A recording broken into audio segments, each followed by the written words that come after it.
عبد الله فعلا عبد الرحيم جزاوي لاعب النادي الاهلي، نرحب فيك كابتن، نقول لكم هارد لك. يعني خلينا نتكلم عن نتيجه المباراه. لم تنصف الاهلي اليوم؟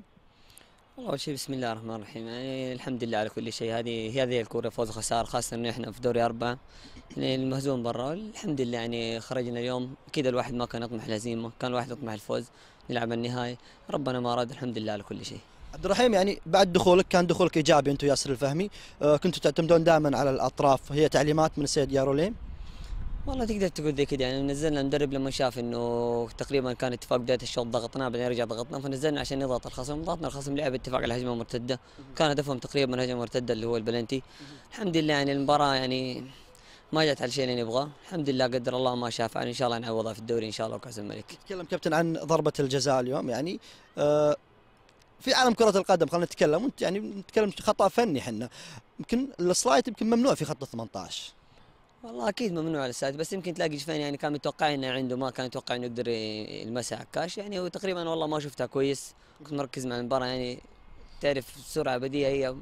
الحمد لله يعني في النهايه انتهت المباراه. الف مبروك للفريق الاتفاقي، اتمنى لنا من الحظ في النهايه. الحمد لله احنا ان شاء الله معوضه ان شاء الله في الدوري كاس الملك. غرفه الملابس حزن كبير.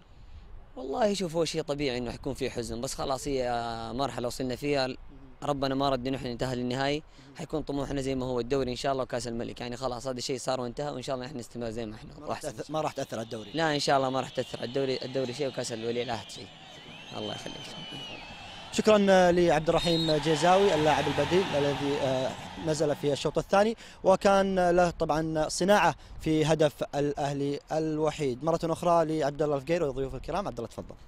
شكرا لك بدر، شكرا ايضا للكابتن عبد الرحيم الجيزاوي لاعب النادي الاهلي. ارجع لضيوفي الكرام وحليه السعوديه الرياضيه الكباتن حمد الدبيخي وخالد مسعد.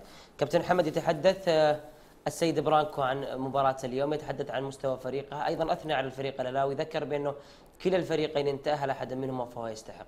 اي نعم، احنا متفقين طبعا على ان من الاتفاق والاهلي من الافضل في كل شيء سلاسة الى نهايته.